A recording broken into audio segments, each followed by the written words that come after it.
All right, on our last page here, this is all the complex or imaginary answer questions.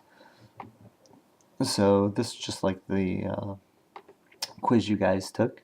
So here we've got the square root of negative 36. Important to know that 36 is a perfect square. So we know the square root of 36, positive 36 is just 6. And again, we know I is equal to the square root of negative 1. So if you broke this up into 36 times negative 1, square root of 36 is 6. Square root of negative 1 is just I. So your final answer here is 6I. On number 2, we've got 98. Using the division by 2, 3, and 5 method here, we divide 98 by 2, and you find out that that's 49. And 49 is a perfect square. So we're going to break 98 up into 49 times 2, and there's technically a negative 1 there as well. So the square root of 49 is 7. Square root of 2, we don't know. We're going to leave that under the square root. And the square root of negative 1, we know from here, is I. So there's your answer for number 2. Now, number 3, you actually have two options here. We can distribute the I first, or we can follow order of operations and do what's in parentheses first. I'll show both ways. So using method 1, we can leave the I on the outside and do 5I minus 2I and find out the answer to that is 3I. And then I times 3I gets you 3I squared. Okay. Then we know by the song I sang that I squared is equal to negative 1.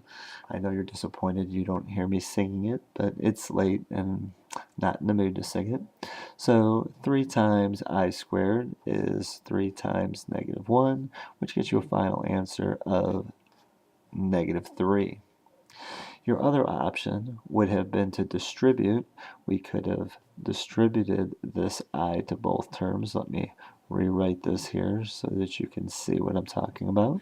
We could have distributed this to both, which would have got you 5I squared minus 2I squared, and then those could have combined together to get you 3I squared. At that point, we're at the exact same spot we would have been there, and we could have then finished up the problem the exact same way. Okay, so this would be method 1, and this would have been method 2. Either way, you get the same answer. Okay, in the next set of problems here, we're going to do some basic operations. In number 4, very important to realize that we're just adding. So if you're adding, you're just going to combine up like terms, whole number with whole number, i's with i's. So 7 plus 1 gets you 8, and negative 2i plus positive 4i gets you positive 2i.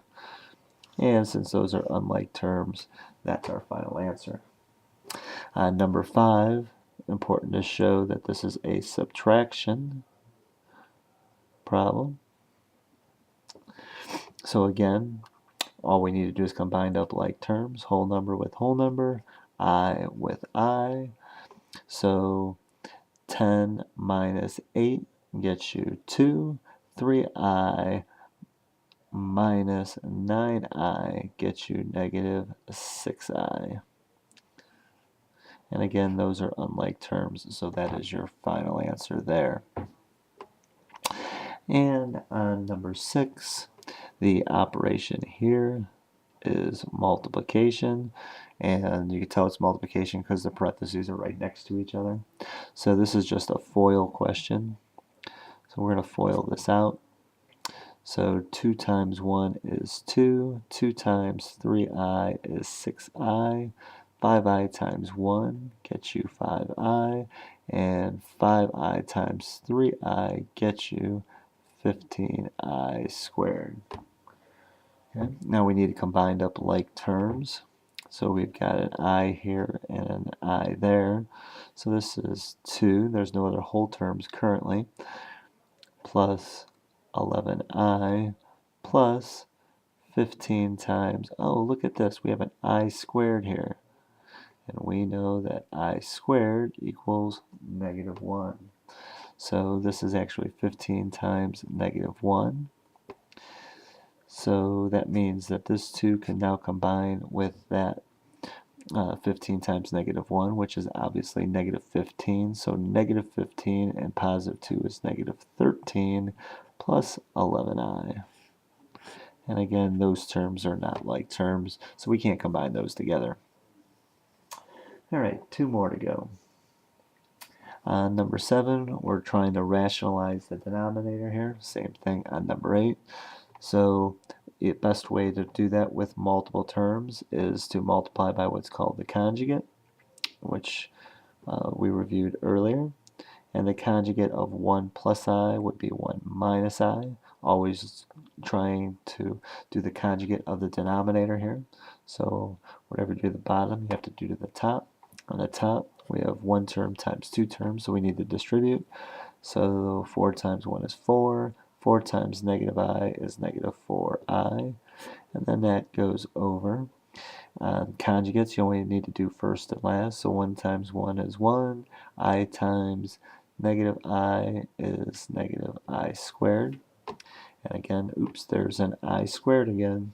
So we can go ahead and reduce this down to 4 minus 4i over 1 minus a negative 1, which is actually 4 minus 4i over 2. And then 2 will divide in evenly to all these terms, so that'll leave you with 2 minus 2i as your final answer. All right, one left. On the final one here, we've got 3 plus 2i in the denominator, so we're going to multiply by the conjugate of that, which is 3 minus 2i. 3 minus 2i. On the top here, we're going to need to do FOIL. So on the top, we've got 3 times 3 is 9. 3 times negative 2i is negative 6i. 2i times 3, positive 3, is also negative 6i. And the last term's negative 2i is positive 4i squared. Remember to put this squared in there. On the bottom, they are conjugates, so we only need to do first, which are 3 times 3, which is 9, and last, which gets you a negative 4i squared. Okay, now we can go ahead and reduce this. We can combine our i's, so this is 9 minus 12i, and remember this is a negative 1 there, so this is going to make that a negative 4 over 9 minus, and again this is also going to be a negative 1 there, so this is the negative 1 and this is the negative 1, so that's going to turn this into a positive 4. Combining up like terms in the numerator, 9 minus 4 gets you 5 minus 12i over 9 plus 4, which is 13. Okay. I hope this video has helped you prepare for the quiz, or actually the test, sorry. If you have any questions, please see me or Ms. Carino. We'd be happy to work with you. All right, thank you.